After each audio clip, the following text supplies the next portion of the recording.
Pronto, comecei a gravar. Então, em homenagem à Ana Luísa, a gente vai começar, tá? Deixa eu ver aqui. Vamos compartilhar.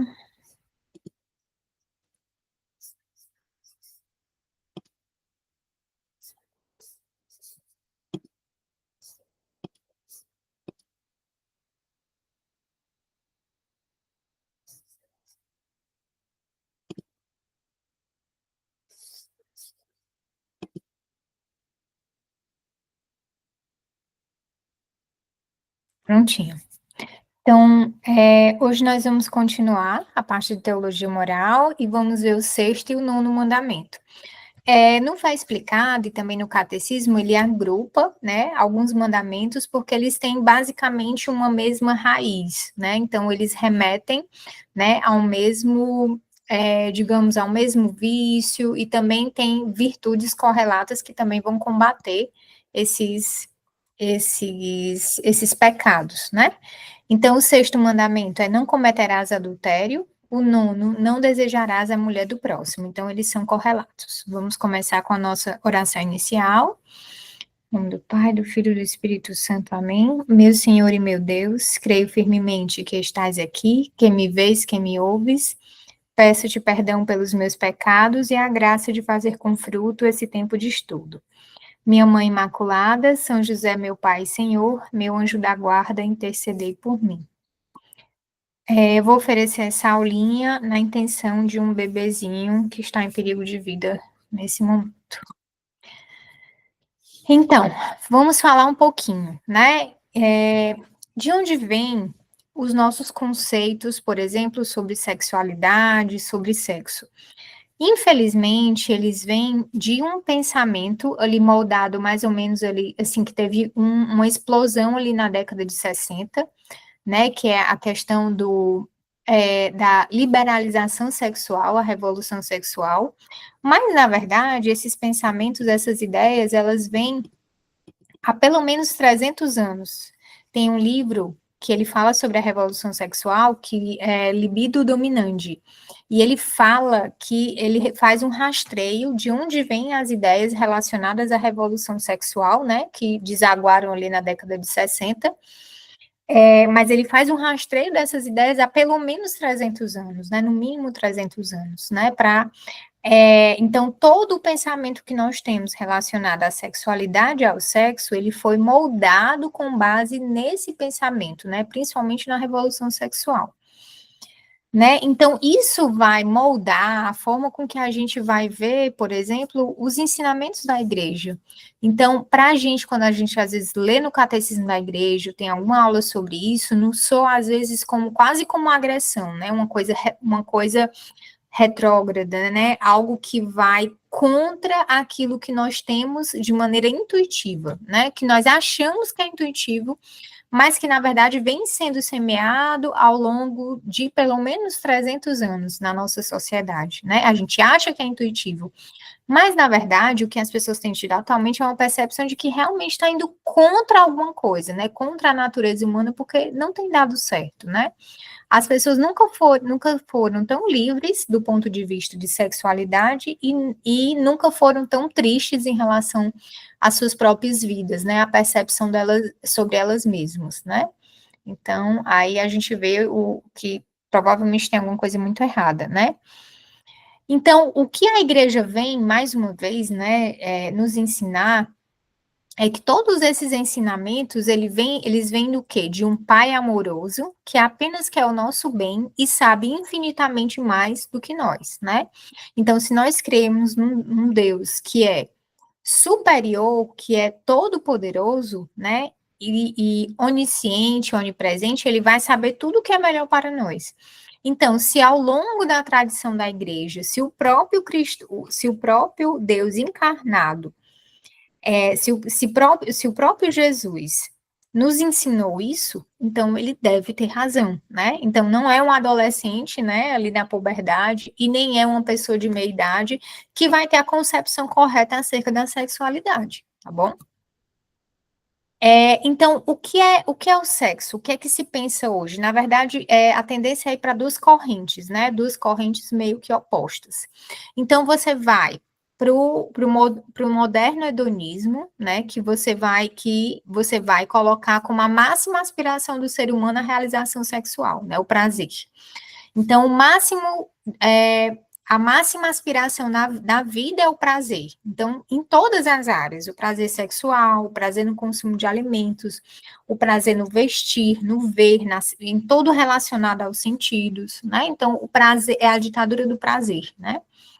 Então, ver a vida sexual como um objeto sexual, como algo a ser usado para lhe proporcionar prazer. E os órgãos genitais, eles são apenas a mera fonte de prazer, né? São realmente os objetos que vão dar aquilo que a pessoa deseja, que é o centro da vida dela, que é a realização do prazer. Então, você tem essa visão, né? Então, você transforma o outro, a outra pessoa num completo objeto, né, de satisfação pessoal. É isso que você vê, por exemplo, na pornografia, né, na prostituição. Então, as pessoas são meros objetos.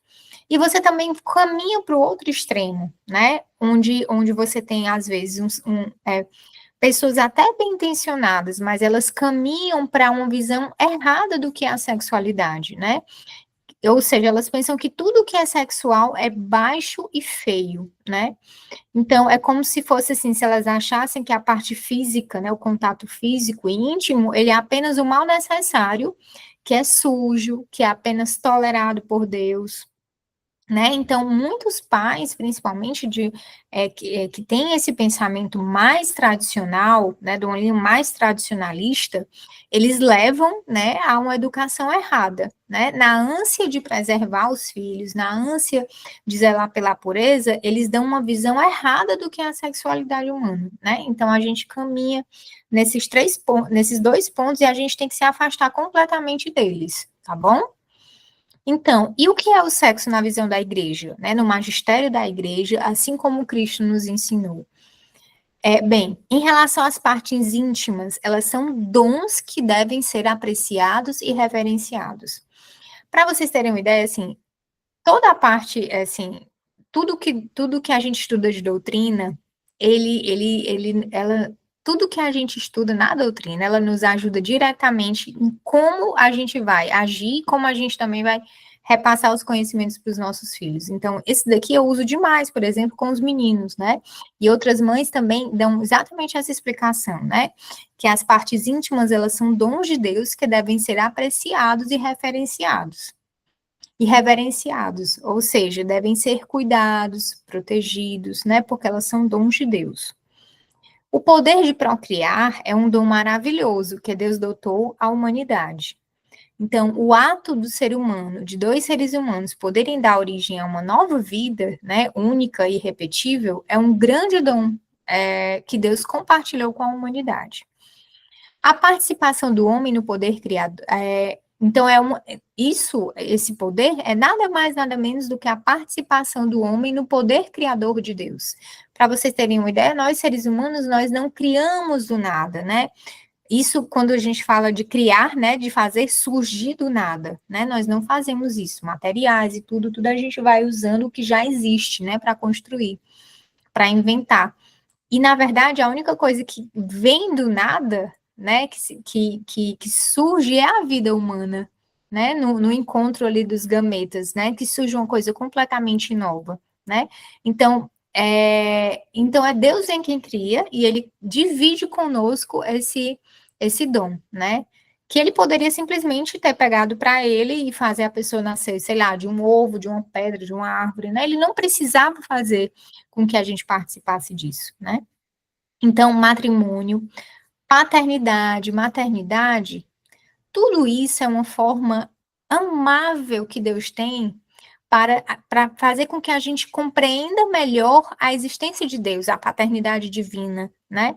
Então, então é como se Deus pensasse assim, poxa, como é que eu vou ensinar para eles que eu os amo como meus filhos, né? Que eu tenho um amor por ele, realmente um amor paternal. Então, assim, a forma de traduzir esse amor foi justamente nos dar uma família, né? Pai e mãe. Então, quando os nossos filhos olham para a gente, a dimensão, como eu falei na aula passada, né? Nós somos diretamente a prefiguração de Deus na vida dos nossos filhos, né? Porque nós o criamos, entre aspas, né? Obviamente com Deus, nós somos coautores, né? Nós o vestimos, os damos alimentos, enfim, nós os mantemos na existência, né? Então, isso nada mais do que é a figura de Deus nas nossas vidas, né? Deus faz tudo isso, nós somos representantes deles para os nossos filhos, né? Então, se fala também na trindade criadora, né? Que é o marido, a esposa e Deus, quando você para pensar, né? Então, sexo como dom de Deus. A fecundidade, ela é um dom, uma finalidade no matrimônio, porque o amor conjugal tende a ser fecundo. O filho, ele não vem de fora, mas surge no próprio coração desse dom mútuo, do qual é fruto e complemento. Por isso, a igreja toma partido pela vida, ensina que todo ato matrimonial deve estar aberto à transmissão da vida. Isso aqui está lá no Catecismo, com a referência 2366. Então, o sexo é por natureza. A definição de sexo por natureza, ela é: o sexo é um ato bom, santo e sagrado. Então, São José Maria, ele fala, numa das passagens que ele vai comentar sobre o casamento, ele fala que enxerga o leito do casal como um verdadeiro altar, né? Um altar de entrega e amor a Deus, né? Onde os casais se entregam, onde o homem se entrega à mulher e a mulher se entrega ao homem, e ali é feita a vontade de Deus, né? Como acontece uma verdadeira comunhão, um verdadeiro sacrifício e entrega, né? Então, torna-se mal apenas quando arrancado do marco divino da paternidade e da maternidade potenciais e do matrimônio. Então, quando é fora, então, a característica do sexo é que ele é bom, santo e sagrado. Mas quando ele é dentro do matrimônio, quando ele é fora do matrimônio, você tem a deturpação do verdadeiro sentido pelo qual há a união entre um homem e uma mulher, tá certo? Então, quando é fora do casamento, perde o sentido. E quando é desviado esse sentido, né, você tem uma série de consequências muito graves. Por isso que os pecados relacionados ao mandamento, os pecados relacionados ao sexto mandamento, eles são, na sua maioria, graves, né, por pensamentos, palavras e atos. Isso aqui eu já vou falar na frente para vocês, tá? Então, faculdade de procriar. Deus uniu o grande prazer humano para garantir a perpetuação da humanidade. Então, quando a gente for falar lá em matrimônio, eu vou relembrar mais dessa parte com vocês. Mas é assim, Deus uniu, né, grande prazer sexual, a união do homem e da mulher, para que eles quisessem ficar juntos e assim colaborassem com a perpetuação da humanidade. Porque, assim, se o homem e a mulher só se unissem para procriar, né, ia lembrar de todas as dificuldades, da maternidade, de alguns padecimentos, e com isso, provavelmente seria um pouco mais difícil a união do homem e da mulher. Então, por isso que Deus uniu grande prazer esse momento, né, para que homem e mulher sentissem vontade de unir-se, né?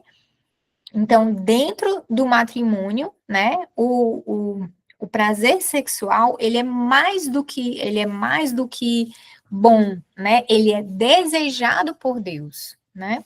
Porque foi criado por ele, obviamente, então foi desejado por ele.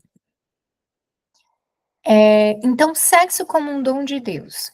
Por justas razões, os esposos podem querer espaçar o nascimento dos filhos.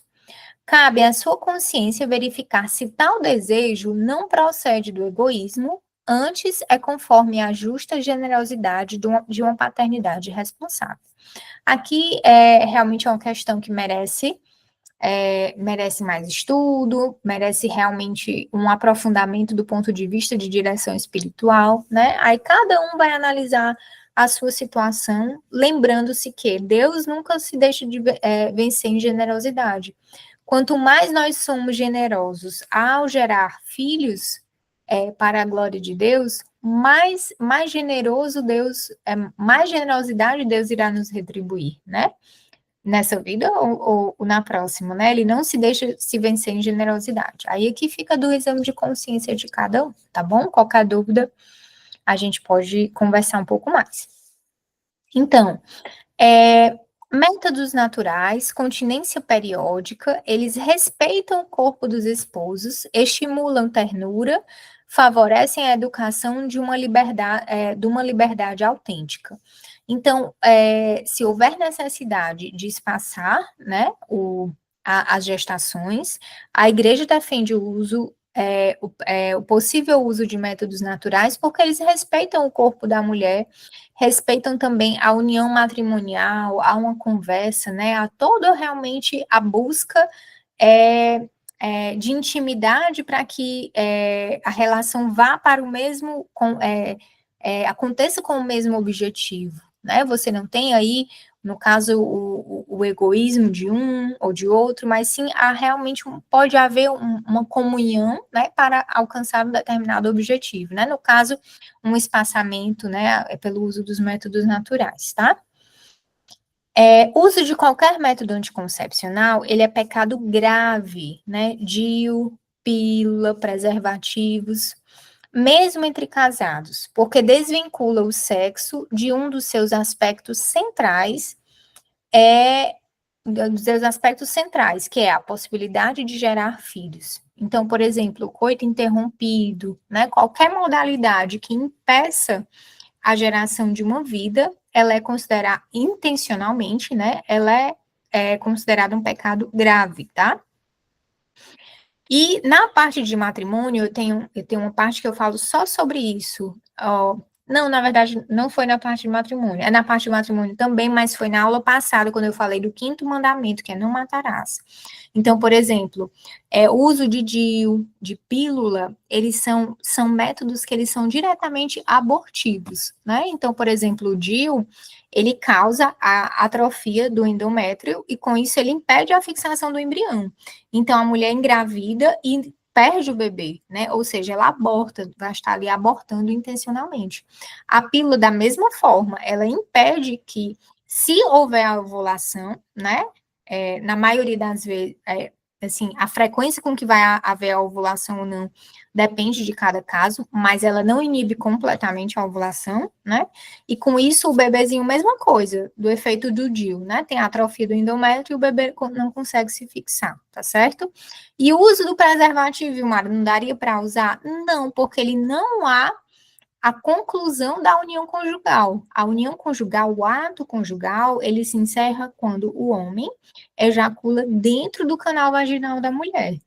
Com a camisinha, não há o contato, ele não ejaculou dentro do canal vaginal, né? Não houve o contato, né, íntimo, houve esse método de barreira que foi o preservativo, tá bom? Então, mais dúvidas também em relação a essa parte, vocês podem dar uma olhadinha no vídeo da aula passada, tá certo? Na parte do quinto mandamento, que eu explico mais sobre isso, ou também vocês podem me mandar no privado que a gente conversa, tá? E quando os filhos não vêm? Sara, Rebeca, Raquel, Isabel, mulheres valorosas, apoiadas por seus esposos e tementes a Deus, cada uma com sua própria história de fé e confiança no Senhor. Então, assim, a dor de não gerar filhos, ela é uma dor presente, registrada nas Sagradas Escrituras, né? É uma dor legítima, tá? É uma dor que a igreja se compadece, e que, por exemplo, métodos de ovulação, alguns outros métodos naturais que não interfiram na relação conjugal, eles podem ser usados, certo? Para tentar engravidar, bem como o método Billings, né? E outros métodos, né? Que existem, graças a Deus, que estão evoluindo, né? Mas, por exemplo, fertilização in vitro, eu também, se eu não me engano, eu comento na aula passada. Todos esses métodos, eles são condenados pela Igreja Católica, porque eles desvinculam a procriação do ato conjugal, tá bom? Então, os esposos a quem Deus não concedeu ter filhos podem, no entanto, ter uma vida conjugal cheia de sentido, humana e cristinamente. Seu matrimônio pode irradiar uma fecundidade de caridade, acolhimento e sacrifício. A igreja, no seu catecismo, né, no seu magistério, ela não fala, por exemplo, ela não obriga que casais que não têm um filho adotem. O que ela fala, na verdade, por exemplo, é que a adoção seria um ato de, um ato de generosidade, né? Se o casal se sentir chamado a isso, é um ato de generosidade. Mas ele fala que o amor, o amor do homem e da mulher, ele pode ser muito fecundo, mesmo sem filhos. E essa fecundidade, ela irradia através da maternidade e da paternidade espiritual, né? Muitos e muitos casais têm como missão de vida ser pais e mães de muitos e muitos outros, né? Ou através de formação espiritual, ou da adoção espiritual e também da adoção física, né? Da adoção efetiva. Então, cabe o discernimento de cada um também em relação a essa situação, né? Prazer sexual como pedra de tropeço. Aí aqui a gente vai falar um pouquinho sobre a virtude da castidade, que é a virtude que vai moderar, que vai ser necessária ao sexto mandamento, né? Então, no pecado original, antes do pecado original, né, havia um controle perfeito que a razão exercia sobre o corpo e os desejos. Mas depois do pecado original, isso foi debilitado. Então, a nossa razão, ela não tem um controle perfeito sobre o nosso corpo e os nossos desejos. Com isso, nós temos os pecados derivados, né, dessa falta de controle. Aí aqui ele divide em fornicação, que é a relação sexual entre pessoas solteiras, né, fora do matrimônio, que não adquiriram matrimônio. Aí aqui engloba a parte dos homossexuais, porque eles têm relações, né, fora do casamento, e o casamento só é possível entre homem e mulher. Então, com isso, eles já saem de partida contra o sexto mandamento, eles já não conseguem exercer a castidade. O contrário, se eles exercerem a castidade, né, se tiverem, se manterem no celibato, no caso, um celibato voluntário, aí eles vão estar obedecendo ao sexto mandamento e as suas tendências, elas não se configuram como pecado, né? Uma vez que eles lutam contra os desejos, né? Então, da mesma forma que os heterossexuais, da mesma forma que, por exemplo, os solteiros, tá? Então, se eu tocar outra pessoa com o objetivo de despertar para o desejo sexual, né? Aí aqui entra a masturbação. Alimentar pensamentos e desejos desonestos em relação a outra pessoa. Aí aqui se enquadra a pornografia. Então, todos esses são pecados mortais, tá certo? Aí por que é importante a gente saber bem? Porque nós vamos ter em algum momento filhos adolescentes ou pessoas que estão sobre o nosso cuidado na adolescência e é um período muito complicado. E a gente tem que saber exatamente, né, como orientá-los em relação a isso, tá certo? Bem, a definição da virtude da castidade, né? Castidade ou pureza é a virtude moral que regula retamente toda a expressão voluntária de prazer sexual dentro do casamento e a exclui totalmente fora do estado matrimonial. Então, pecados contra a castidade, se plenamente deliberados, são sempre mortais. Pensamentos, palavras e ações. Então, para vocês terem uma ideia, nem todos os pensamentos, palavras e ações relacionadas a um determinado mandamento, eles são pecados. Às vezes, podem ser simplesmente pecados veniais. Mas, quando se relaciona ao sexto mandamento, todos eles, se consentidos, obviamente, eles são pecados mortais. Então, como assim, Mara? Como é que funciona o pensamento, né? Todo pensamento em relação a isso é pecado? Se consentido. Então, vou dar um exemplo que até o padre Paulo Ricardo deu em relação ao churrasco. Então, vamos dizer que sexta-feira você não vai comer carne, né? Você vai só comer peixe, mas o seu vizinho, ele está fritando, né? Está lá assando um churrasco e você sente aquele cheiro da carne, né?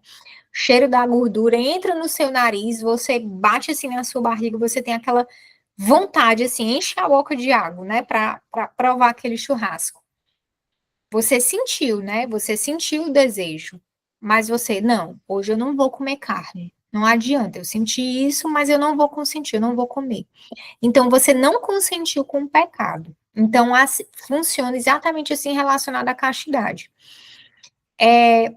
Por questão de prudência, né, eu não vou dar exemplos explícitos, né? Se alguém quiser algum exemplo para entender melhor alguma coisa, pode perguntar no privado, né? Mas eu acho que esse exemplo da carne, ele é do churrasco lá, é o suficiente, né? Para que a gente mantenha, né, a devida modéstia da nossa aula, tá bom? A gente não precisa se aprofundar. Até nisso a gente tem que ter cuidado, tá? O catecismo orienta que a gente tenha delicadeza quando for falar desses assuntos, né? Para não usar de vulgaridade, para não usar de coisas muito explícitas, né? Então a gente tem que ter cuidado, falar muito mais da virtude da pureza do que dos erros relacionados a ela, né? Então, por que é tão grave, Mara? Por que, que em relação a isso é tão complicado? Bem, o poder de procriar, ele é mais sagrado, é o mais sagrado dos dons físicos que Deus deu ao homem. O que mais diretamente se liga a Deus. Então, o dom, lembra que eu falei para vocês que nós estamos junto com Deus, nós estamos sendo co-criadores da vida, né? Uma vida única, irrepetível, né? Uma vez que a pessoa nasce, ela nunca mais vai morrer, ela tem uma alma imortal, né? Isso é muito grave, isso é muito divino, muito sagrado. Então, quanto mais se liga a Deus, quanto mais divino e sagrado é, mais com potencial de ofensa a Deus você tem se você cai nesses erros, né? Então, o ato sexual, ele é fonte da vida humana. Deus empenha-se em que o plano de criação de novas vidas não lhe seja tirado das mãos e se degrade ao nível de instrumento de prazer e de excitação de perversos. Gente, isso aqui, infelizmente, já existe, né? Já existe, você tem perversões sexuais, por exemplo, relacionadas a bebês, que em vários países, casais homossexuais estão comprando bebês em barrigas de aluguel, né? Para terem desejos perversos realizados. Ah, são todos os homossexuais que fazem isso? Não. Mas existem várias denúncias de casos onde acontece isso, né? Então, para você ver, quando há o desvio do que Deus fez, vai degenerar a gente para a tragédia, né? Para a desgraça, como a gente está vendo hoje. É bem fácil de ver isso, né? Então, em relação à homossexualidade, é, a definição. Isso aqui eu tirei tudo do catecismo, tá? Isso aqui eu coloquei ipsis literis porque fala com muita delicadeza, né? Designa as relações entre homens e mulheres que experimentam uma atração sexual exclusiva ou predominante para com pessoas do mesmo sexo. O que é que as Sagradas Escrituras falam? Que são atos intrinsecamente desordenados, contrários à lei natural, fecham o ato sexual ao dom da vida, não tem complementaridade afetiva sexual e não podem, em caso algum, receber a aprovação. Tá lá no Catecismo da Igreja Católica, né? Então, qual é a parte que eu acho assim bonita do catecismo que fala isso, né? O catecismo fala que entende, né, o grande drama, né, que muitas pessoas vivem e que essas pessoas elas são chamadas a viver a castidade e unir o seu sofrimento à cruz de Cristo, né? Então é esse o olhar que a igreja tem, né? É um olhar de mãe, de pai, né? Na verdade, de pai bondoso de Deus, né? Sobre essas pessoas, né? E mais uma vez, tá? A homossexualidade em si, ela não é pecado. A pessoa ter tendências não é o pecado. O pecado, ela consentir com pensamentos, palavras e atos, né? E cair no sexto mandamento, né? Esse é que é o pecado, tá certo, gente? Então, a virtude da modéstia. Eu vou ter aí alguns minutinhos, vou ter um monte de coisa, mas não vai dar para falar muito, não. Qualquer coisa eu mando para vocês e vocês dêem uma olhadinha, tá? Então, não é castidade, mas é sua guardiã. É a virtude que nos leva a abster-nos de ações, palavras ou olhares que possam despertar o apetite sexual ilícito em nós mesmos e em outros. Para vocês terem uma ideia, no Tratado de Vício de Virtudes, a modesta, ela é filha da humildade. Ela faz parte da família da virtude da humildade. Isso você percebe muito fácil, né? Tem gente que diz assim, principalmente assim, o pessoal mais, as feministas, né? Ah, eu quero me vestir do jeito que eu quiser, e o homem não tem direito de me desejar, não tem direito de fazer, assim, eu não quero ser um objeto sexual pela forma com que eu estou me vestindo, eu me visto como eu quiser, né? Então, essa aí é uma soberba, né? De você se colocar acima de todas as pessoas, né? Achar que você pode fazer qualquer coisa. Então, você vê muito isso, né? A, que é o vício oposto à humildade, né? Que é a soberba. Beijos, abraços, carícias imprudentes, formas atrevidas de vestir-se, leituras de romances, canções obscenas, filmes, por exemplo, aqueles 50 tons de cinza, né? Aquele assim, é realmente uma pornografia mais atenuada para as mulheres, né? Então a gente tem que tomar cuidado também com esses filmes que se vendem como romances e que, na verdade, são apenas pornografias mais leves para serem aceitas pelas mulheres, né? Então a gente também tem que tomar cuidado com isso, né? Existe também a pornografia soft, né? Que é o Instagram, né? Se você procura naquela aba explorar, ali tem pornografia soft, tem homem seminu, mulher seminua, né? Só o que você vai encontrar ali, né? Tudo é limpo para os limpos, mas quem é limpo deve evitar ameaças à pureza. Então, assim, muito cuidado, gente, porque também a gente pode cair na soberba e dizer assim: ah, eu posso frequentar qualquer lugar, eu posso usar qualquer roupa, que eu mantenho a minha pureza, independente do que eu estou vestindo, né? Eu posso vestir um short curto, que isso não vai interferir na minha pureza, o que importa é o meu coração. Então, não é assim, né? Porque a gente tem que evitar cair, né? Nessas tentações, né? E assim, a virtude da modéstia, ela é para dentro e ela é também para fora, né? Para que você também ajude ao outro a exercer a modéstia e a não cair, né? Em pecados de impureza. Então, tem sempre esse olhar de caridade e amor também com o outro, né? Então, assim, quando eu vejo alguma coisa sobre modéstia, eu lembro muito de uma palestra que eu vi, que falava que a modéstia é, acima de tudo, um ato de caridade com o outro, né? Um ato de amor, porque você imagina que você pode ter homens que estão lutando contra os pecados de impureza, né?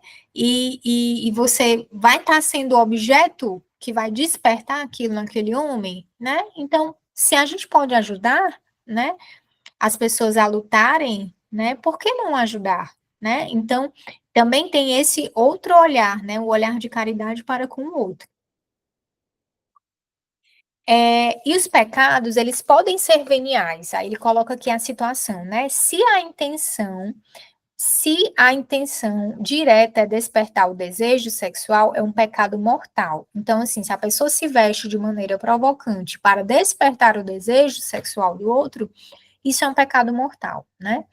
Então, depende da intenção do pecador, do grau que sua modéstia excite os movimentos sexuais e da gravidade do escândalo causado, né? Do impacto que vai ter aquela sua roupa naquele contexto, tá bom? Que muitas vezes vai variar de acordo com o ambiente, né? Esse aqui eu já coloquei. Na verdade, eu acho que eu só coloquei para mostrar a Thaís, né, e a Paula Serman, né, que são mulheres elegantes, né, que estão aí no mundo da moda e se vestem muito bem. Vale a pena ter como exemplos, né? Então, Deus fez o homem como o princípio ativo do ato procriador, né? Então, olha que interessante, o catecismo ele também fala da diferença entre homens e mulheres, né? Então, o homem, a gente sabe que o homem, em relação ao desejo, ele é diferente, né? Então, desejos masculinos, eles ascendem mais facilmente, né? E nós não podemos equiparar as forças de excitação de homens e mulheres. Então, assim, não vamos cair na ingenuidade de que, eu vou me dar como exemplo. Não, nós somos muito diferentes em relação a isso, né? E a gente tem que levar em consideração isso. Ilmara, mas um homem pode se excitar com qualquer coisa. Não, mas nós sabemos que tem coisas objetivas que levam à excitação, tá bom? Então, pontos de atenção, por exemplo, em relação aos filhos, lá no Fé Explicado ele fala, né? Cuidado na adolescência, gente, com grupos de meninas e meninos. Sempre que possível separar, né? Separar meninos e meninas, para que eles possam se desenvolver e retardar esse envolvimento, né? Esse despertar dos desejos no momento onde eles têm uma ebulição de hormônios e que eles não têm as virtudes, por exemplo, a virtude da fortaleza, a virtude da castidade, ainda bem estabelecidas no coração deles, tá? Fica difícil os adolescentes se controlarem se a gente colocar eles em determinadas situações. Então, se você junta muito grupo de meninos e meninas, você vai estar expondo sim os seus filhos, né, aos pecados de impureza. E tanto que, por exemplo, as escolas single sex, elas são excelentes para isso, né? Porque elas proporcionam espaços separados para que meninos e meninas possam se desenvolver e também preservar esse lado, né? Tem outros motivos, né, pelo qual a educação single sex acontece e assim ela é muito boa, né, para os dois sexos, mas um deles também é em relação a essa proteção, né, aos pecados contra a pureza. Então, companhia constante do sexo oposto é pecado e ocasião de pecado. Então, assim, primos, mas eles são só primos, e eles se conhecem desde pequenininhos. Mas, gente, vigiar, né? Adolescência é um outro momento, uma ebulição hormonal, entendeu? Então, cabe os pais ter essa prudência. Sempre fazer o possível para dividir, buscar amizades do mesmo sexo, né? Para que os meninos possam se desenvolver e as meninas também e preservar a sua pureza. Mara, mas isso não é radical demais? Assim, você não vai proibir, né? Mas se você puder separar o máximo possível para retardar essa exposição ao desejo sexual, onde o adolescente, no momento que o adolescente vai ter mais controle sobre os seus sobre os seus desejos, né? Vai ser melhor para ele. A gente vai estar evitando que os nossos filhos pequem contra a pureza, tá bom? E também ele fala, né? Evitar companhia de pessoas separadas ou divorciadas, né? Porque essas pessoas elas vão ter outros interesses, né, que já não são mais compatíveis com interesses, por exemplo, de mulheres casadas e homens casados, né? Então poder haver uma exposição, né, desnecessária. E não há virtude autêntica, nem bondade verdadeira sem esforço. Então, assim, Ilmar, eu sou naturalmente modesta, não tenho nenhum problema com isso, né? Talvez não seja isso, né? A virtude, ela é feita com esforço, né? Então, Ilmar, se eu vestir uma burca, tá tudo bem, eu vou ser modesta, não tem nenhum problema. vai ser resolvido assim? Não é por aí, né? Você não está meramente se esforçando, você está se escondendo do mundo, né? Aí é outra coisa, né? Então, a virtude, ela requer, sim, um cuidado, pensar sobre isso, né? E ter muito claro que tudo isso tem um porquê, né? Não é uma coisa arbitrária, né? É realmente para proteger o nosso coração dos pecados da impureza, nos livrar dos pecados contra o sexto mandamento, e a pureza, ela nos torna abertos, né, à ação de Deus, à ação da graça, ao amor a Deus, tá? Então, quanto maior for a tentação, maior a graça de Deus para vencê-la. Então, assim, em relação aos pecados do sexto mandamento, a prudência nos diz que nós devemos evitar, né? Evitar nos expor a situações que nos levem a pecar, tá? Fugir como realmente o diabo foge da cruz, tá certo? Para vocês terem uma ideia, São José Maria, né, já com 50 anos de idade, já tinha áreas de santidade, quando ele passava por uma mulher na rua, ele baixava a cabeça, né? Ele baixava o olhar para evitar, né, a exposição. Então, sejamos nós muito cuidadosos, né, com em relação a isso, com o nosso coração, com a nossa pureza e também com a pureza das pessoas que nos cercam, né, do nosso marido, dos nossos filhos. Então, a gente já acabou há 9 minutos atrás, né, que eu prometi 40 minutos. Se vocês quiserem continuar, meninas, tem só algumas observações práticas que eu coloquei. Se não, a gente encerra agora. Vocês é que mandam. Digam aí.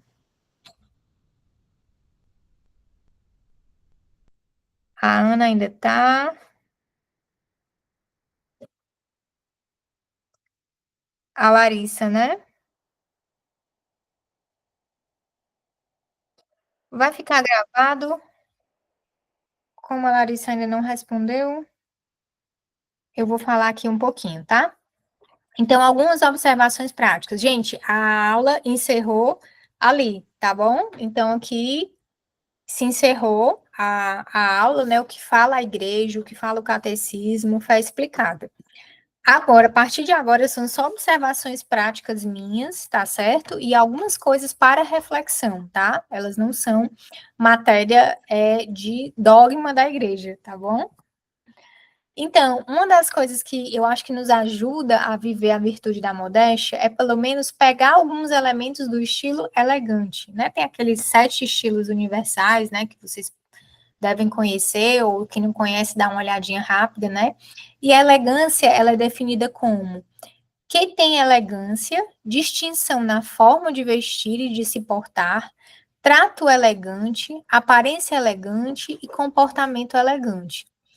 Ela é definido por ser harmônico, leve, natural e natural. Então, a palavra elegante, ela vem do latim elegantia, que deriva do verbo elegare, que significa escolher bem. Então, cada vez que você se preocupa da forma como você vai se vestir, que você escolhe com intenção, no caso, intenção de amar ao outro, né? Intenção de honrar a Deus, através da sua beleza, você vai estar escolhendo, né? Então, você vai estar sendo elegante, mesmo que esse não seja o seu estilo, tá? Então, eu coloquei que ressaltar nossa beleza com delicadeza de alma, com cuidados específicos para cada tipo de corpo. Então, aqui eu usei a Kate Middleton, né, que ela é praticamente, assim, um sinônimo de elegância, né, nem sempre de modéstia, né, às vezes ela veste algumas coisas que são mais ousadas, mas, por exemplo, esse decote dela é um decote profundo, mas ele não é vulgar. Por quê? Porque ela tem poucos seios, né? Não seria um decote modesto, porque é muito insinuante, muito profundo, e se ela se mexer, mesmo que ela coloque um adesivo, alguma coisa, ela pode mostrar alguma coisa, né? E realmente é mais provocante um decote desse. Mas assim, aí aqui nessa outra roupa, ela usou o decote mais profundo, mas usou com uma camiseta. Então, assim, se você usar essa camiseta um pouco mais alta, você consegue resolver o problema, por exemplo, de roupas decotadas, e você fica muito à vontade. Então, por exemplo, essa questão do decote, ela tem uma razão prática, por exemplo, que é quando você vai fazer qualquer reverência, por exemplo, na igreja, se você tiver um decote mais ou menos aqui a, sei lá, 3, 4 centímetros da linha do pescoço, quando você baixar, você pode revelar alguma coisa, né? Quando você vai abaixar para falar com o filho, alguma coisa, também você vai estar se expondo, né? Então, as coisas têm um motivo de ser. Ah, por que não pode usar decote? Mesmo sem mostrar decotes muito profundos? Porque eles são potenciais, né? E eles, quando mostram aqui o côncavo, a entradazinha dos seios, é uma parte que é mais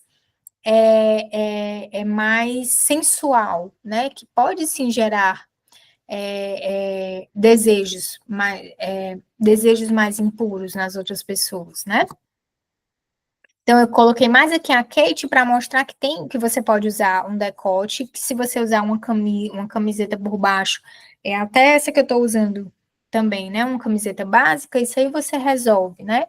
Por exemplo, esse já, por exemplo, pessoas que têm muito busto, aí tem que ter um pouco mais, um cuidado ainda mais redobrado com a questão do decote. Então, também vai variar com o seu corpo, né? Por exemplo, se você tem quadris muito largos, né? Então, você tem que tomar cuidado com roupas que marcam muito, né? Que podem deixar muito exagerado, né? Muito, assim, muito em evidência, né?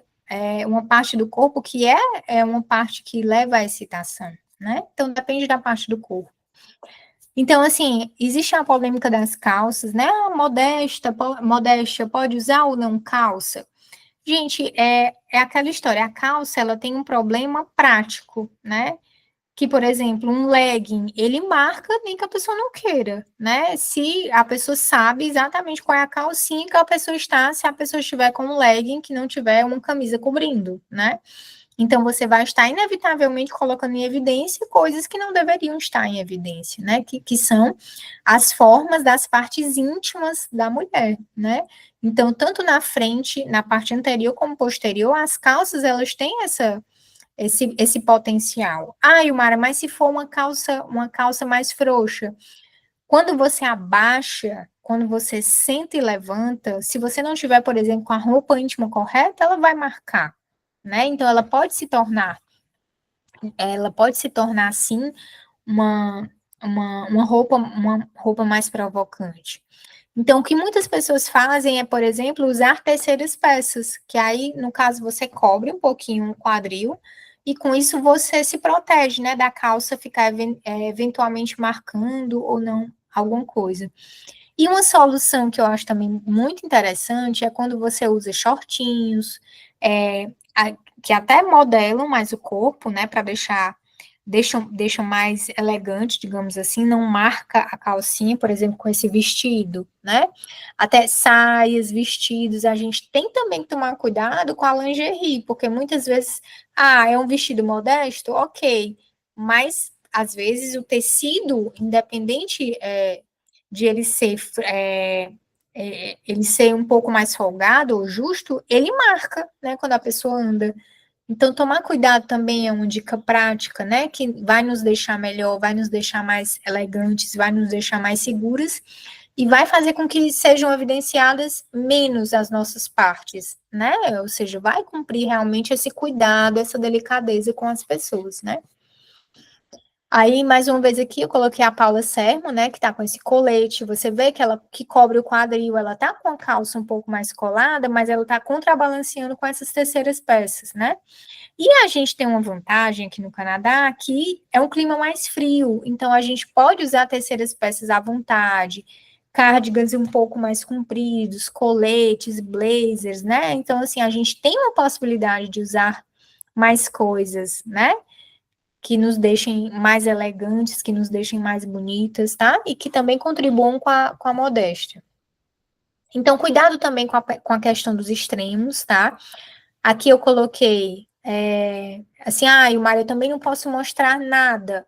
E você cair, né, nesse extremo de se tornar uma pessoa sem graça, uma pessoa feia, né? E, assim, é importante que nós estejamos bem para para a gente mesmo, para os nossos maridos, e também a gente vai ser referência de beleza para as nossas filhas e também para os nossos filhos, para os meninos, né? Os meninos vão procurar mulheres também parecidas com a mãe, né? Então é importante que a gente se vista bem, se vista de maneira adequada e de maneira bonita, né?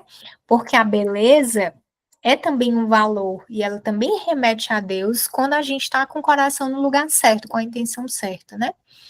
Então, uma coisa que tem acontecido também eu vi essa reportagem, eu pensei que ela era recente, mas olha, é de 2020, 2022, é de 3 anos atrás.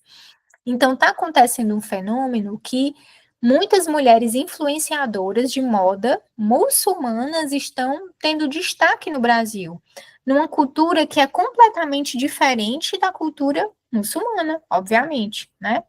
E por que, Ilmara? Por que essas pessoas estão ganhando espaço? Porque, primeiro, elas são pessoas que elas acreditam naquilo que elas vivem, né? Então, por exemplo, elas defendem, né, a questão de não mostrar o cabelo, de não mostrar os braços, e elas estão felizes com isso, elas entendem para elas a importância disso, né? E elas são felizes com essa escolha e elas fazem isso da melhor maneira possível, né? Então elas vivem essa modéstia com beleza, com elegância, com leveza, e é assim que a gente tem que levar. Então, assim, muitas mulheres católicas às vezes vão para um extremo de criticarem muito, né? De serem muito, de saírem realmente da moda, né? De perderem a questão do autocuidado. E isso é ruim, né? Porque nós somos referências também para as pessoas que estão ao nosso redor, como eu falei, para os filhos, mas também para as adolescentes, né? Para as pessoas que convivem, né? De um modo geral com a gente. Então, assim, hoje tem se buscado valorizar mais a mulher, né? Porque já chegou no nível de desvalorização que a gente tem que voltar, né? Então, é necessário valorizar a mulher, mas o que é que está acontecendo? As pessoas estão encontrando a beleza no extremo, né? No caso, por exemplo, dessas influenciadoras muçulmanas, numa religião diferente, uma religião, na verdade, não chamo nem de religião, né? Muito mais uma seita, né? Com valores errados, né? Mas elas estão apontando para algo que é correto, né? Que no caso seria a virtude da modéstia. Mas no caso delas, né? A base do princípio está errado, né? Mas assim, é só para a gente refletir desse fenômeno que está acontecendo, por exemplo, no Brasil e em muitos lugares do mundo, né? Essa invasão da cultura muçulmana. Quando, na verdade, nós temos toda essa riqueza, a riqueza da modéstia católica é muito bonita, né? E a gente tem como dever nosso de boas católicas também sermos referências, tá? Então, aqui eu botei até a Bárbara, né, que é a nossa amiga, né, de caminhada, o perfil dela é muito bonito, a Bárbara tem muito bom gosto, né, e eu tenho certeza que a Bárbarazinha ainda vai levar muito mais conteúdos interessantes, né? Espalhar a beleza, né? E o amor de Deus, né? Pelo trabalho dela. E aqui do lado, essa de vermelho, é a Juliana Salmito, tá? Ela é consultora de moda e estilo também lá de Fortaleza, uma pessoa maravilhosa, tem 8 filhos, tá?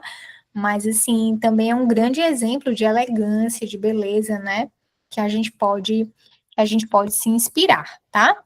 Lembrando que, tá? A modéstia, ela é uma virtude que é derivada, ela é filha da humildade. Então não existe modéstia sem humildade, que é você reconhecer aquilo que você tem e também reconhecer o outro. E a gente também nunca pode deixar a caridade, que é a grande mãe das virtudes, de lado, né? Então, assim, que todas essas reflexões, né, sobre o modo de vestir, o modo de agir, o comportamento, eles sirvam para nós, tá? Para nós, para a gente se melhorar, para a gente mudar. O nosso olhar em relação às outras pessoas, as nossas amigas, as pessoas que a gente não conhece, é um olhar de amor e de caridade. Pense que muitas pessoas não tiveram a chance de ter esse olhar, né, sobre a beleza, que foram criadas de um jeito, né, e não tiveram a oportunidade de ter uma outra visão, né?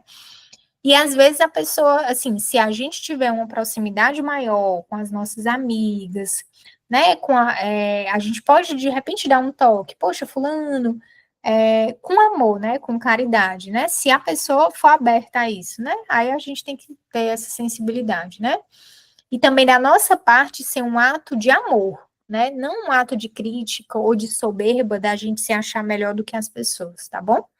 Então a modéstia também, lembrem-se que ela é derivada da humildade. Então, o nosso coração manso, humilde, né, para viver essa virtude que é tão bonita, que nos é tão cara, tá bom? Laricinha, obrigada. Você quer falar alguma coisa? Que já foi muito tempo aqui. Pois eu vou me despedir, minha amiga. Muito obrigada. Eu que agradeço, viu? Boa noite. Tchau, tchau.